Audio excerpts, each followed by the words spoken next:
ओंकाराय नमो नमः। ओंकाराय नमो नमः। ओंकाराय नमो नमः। नमस्कार। पिछले वीडियो में हमने ग्रह की परिभाषा जानने की कोशिश करी थी और किस प्रकार संस्कृत के शब्द ग्रह जो कि ज्योतिष में यूज़ होता है 9 प्लैनेट्स के लिए, और इंग्लिश का जो वर्ड उसका प्लैनेट्स जो यूज़ किया जाता है उसके बीच में क्या डिफरेंस था लॉजिकली, हमने ये जानने की कोशिश करी थी। अब इस वीडियो में हम भगवान विष्णु के दशावतारों के बारे में बात करेंगे जो हर बार 9 में से किसी एक ग्रह की एनर्जी को धारण करके इस पृथ्वी पर अपनी लीला करने के लिए अवतरित हुए। और इन कहानियों से हम जानने की कोशिश करेंगे ग्रहों के कैरेक्टरिस्टिक्स और नेचर के बारे में। तो दिव्य शास्त्र में आपका स्वागत है और इस दिव्य यात्रा में मैं आपका मार्गदर्शक आशीष जैन। तो चलिए शुरू करते हैं।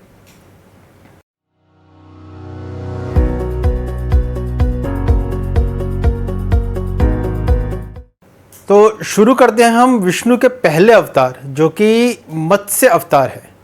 शास्त्र अनुसार चैत्र माह के शुक्ल पक्ष की तृतीया पर भगवान विष्णु के पहले अवतार मत्स्य की जयंती मनाई जाती है। मत्स्य पुराण के अनुसार विष्णु जी ने पुष्पभद्रा नदी के किनारे मत्स्य अवतार लिया था। ज्योतिष में इसको केतु ग्रह के साथ जोड़ा जाता है। कहा जाता है कि पिछले कल्प के अंत में ब्रह्मा जी को अचानक से नींद आ गई और वह सो गए। जैसे ही उनकी आंख लगी उनके मुख से वेद प्रवाह करके निकल गए और धरती पर गिर गए। उसी समय हयग्रीव नाम का एक असुर धरती पर विचरण कर रहा था। जैसे ही उसने वेदों को देखा उसने अपनी श्वास के साथ उन्हें अपने अंदर ग्रहण करना शुरू कर दिया ताकि वह उनकी नॉलेज के साथ अगले कल्प में जा सके। यह सब विष्णु जी ने देख लिया। तभी उन्होंने डिसाइड किया कि किस प्रकार से वह वेद हयग्रीव से वापस लेने हैं।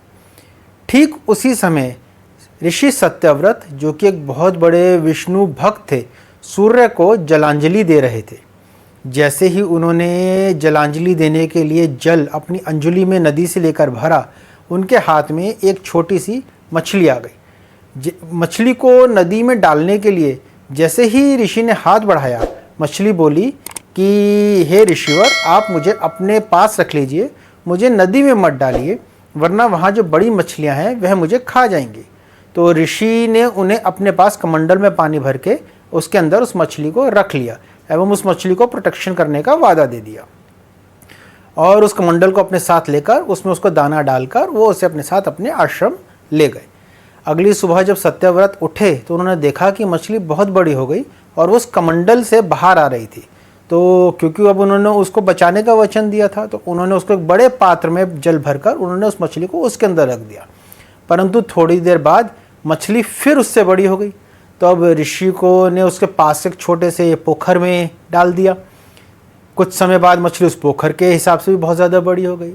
उन्होंने बड़े से बड़ा पोखर फिर तालाब में उस मछली को वो ले जाके डालते रहे।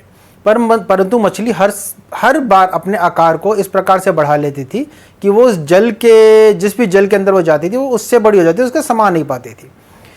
तो आखिर इससे ऋषि को भी फिर अनुभूति हुई कि ये कोई साधारण मछली तो है नहीं। तो उन्होंने जो है मछली से हाथ जोड़कर प्रार्थना करी कि हे प्रभु, मुझे आप अपने दर्शन दीजिए और मुझे अपने आने का प्रयोजन बताइए। तो आखिरकार मछली ने कहा कि आप मुझे एक समुद्र में डाल दीजिए और उन्होंने उनको मछली को रिवील किया कि मैं जो है विष्णु का ही एक अवतार हूँ। और कुछ ही समय में उन्होंने कहा कि कुछ ही समय में अब धरती पर अगले 7 दिनों के अंदर बहुत बारिश होने वाली है, बहुत वर्षा होने वाली है और उससे तीनों लोग जलमग्न हो जाएंगे और पृथ्वी पर प्रलय आ जाएगी। और उसी समय आप जो है उन्होंने कहा कि आप जो है 7 ऋषियों को लेकर और जिस भी प्राणी को बचाना है उस प्राणी को, जीव जंतु को, फलों के बीज को, वनस्पतियों को, जिस भी प्रजाति को बचाया जाना चाहिए उसे अपने साथ लेकर समुद्र के किनारे आ जाना। वहाँ एक बहुत बड़ी नाव आएगी और आप सब लोग उसमें सवार हो जाना और साथ साथ वासुकी नाग को भी अपने साथ ले आना। यह कहकर मछली समुद्र में अंतर्ध्यान हो गई। कुछ ही दूर पर हयग्रीव ने जब एक विशाल मछली को अपनी तरफ आते देखा तो वह समझ गया कि यह जरूर विष्णु के ही कोई माया है, परंतु विष्णु ने मत्स्य रूप में उसका संहार करके वेदों को उससे वापस ले लिया। और जैसा उन्होंने कहा था, 7 दिन बाद बहुत ही भयंकर बारिश आई जो नहीं रुकी और तीनों लोग जल में डूबने लगे। ठीक उसी समय ऋषि सत्यव्रत सारी चीज़ें जो उन्होंने विष्णु जी से मत्स्य अवतार से बात करी थी, सप्त ऋषियों को और अपना वनस्पतियों वगैरह के जिस भी चीज़ को बचाना था, वासुकी नाग के साथ जाके समुद्र के किनारे पर आ गए। थोड़ी देर में वहाँ एक बहुत बड़ी नाव आई जिसमें सत्यव्रत सबके साथ सवार हो गए। उस नाव में कोई भी पतवार नहीं थी। समुद्र में थोड़ी देर जाने के बाद जब समुद्र में तूफान बहुत ज़्यादा हुआ और सबने विष्णु का ध्यान लगाया, तभी मछली एकदम से, वो जो मछली थी वो एकदम से प्रकट हुई और नाव को वासुकी नाग को रस्सी की तरह इस्तेमाल करके नाव को मछली के साथ बांध दिया गया।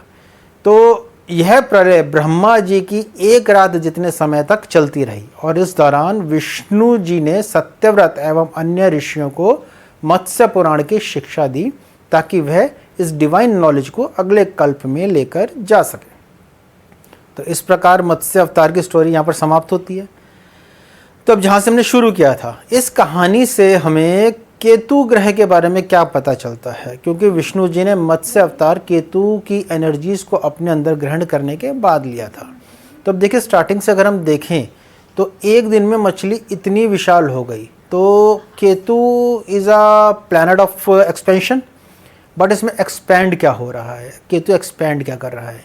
केतु एक्सपैंड कर रहा है हमारी स्पिरिचुअल एनर्जीज़ को, क्योंकि जब प्रलय रूपी बाढ़ आएगी जीवन में, यानी कि जब हम मृत्यु के रूप, प्रलय अंत है तो हमारा अंत कब होगा? जब हमारी मृत्यु आएगी।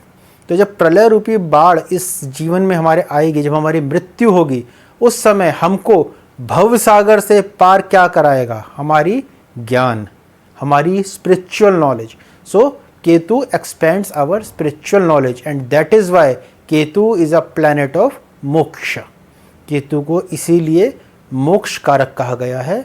और अगर किसी के द्वादश भाव में केतु होता है कुंडली के, तो ये कहा जाता है कि वह व्यक्ति मोक्ष प्राप्त करने में सक्षम है।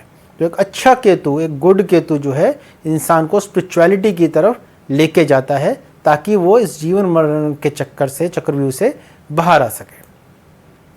अब जो दूसरी चीज़ जो आपने देखा कि नाव जो है जो डावाडोल होने लगी, जब नाव जो है बिना पतवार की थी, बिना पतवार की नाव को जो है मछली ने सहारा दिया। तो अगेन इससे वहीं वो चीज़ क्लियर होती है कि जब भी जीवन में हमारे ऐसी कोई समस्या आ जाए, जो पहले बात बताई वो मैंने स्पिरिचुअलिटी के हिसाब से बताई, अब दूसरी, जीवन में कभी भी ऐसी समस्या आ जाए कि जब हमें लगे कि अब हमारा जीवन ख़त्म हो गया, हमारा जीवन किसी मुश्किलों में डूब गया, हमारा जीवन का कोई समझ में नहीं आ रहा, हमारी जीवन की नाव डावाडोल हो रही है, तो उस समय मत्स्य अवतार का ध्यान कीजिए एवं मछलियों को दाना डालिए।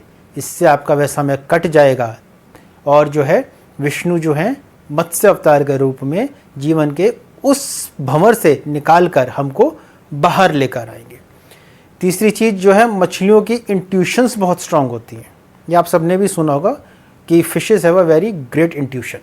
तो Ketu is a planet of intuition. A good Ketu in a horoscope increases the intuition, हमारी इंट्यूशन पावर को बढ़ाता है।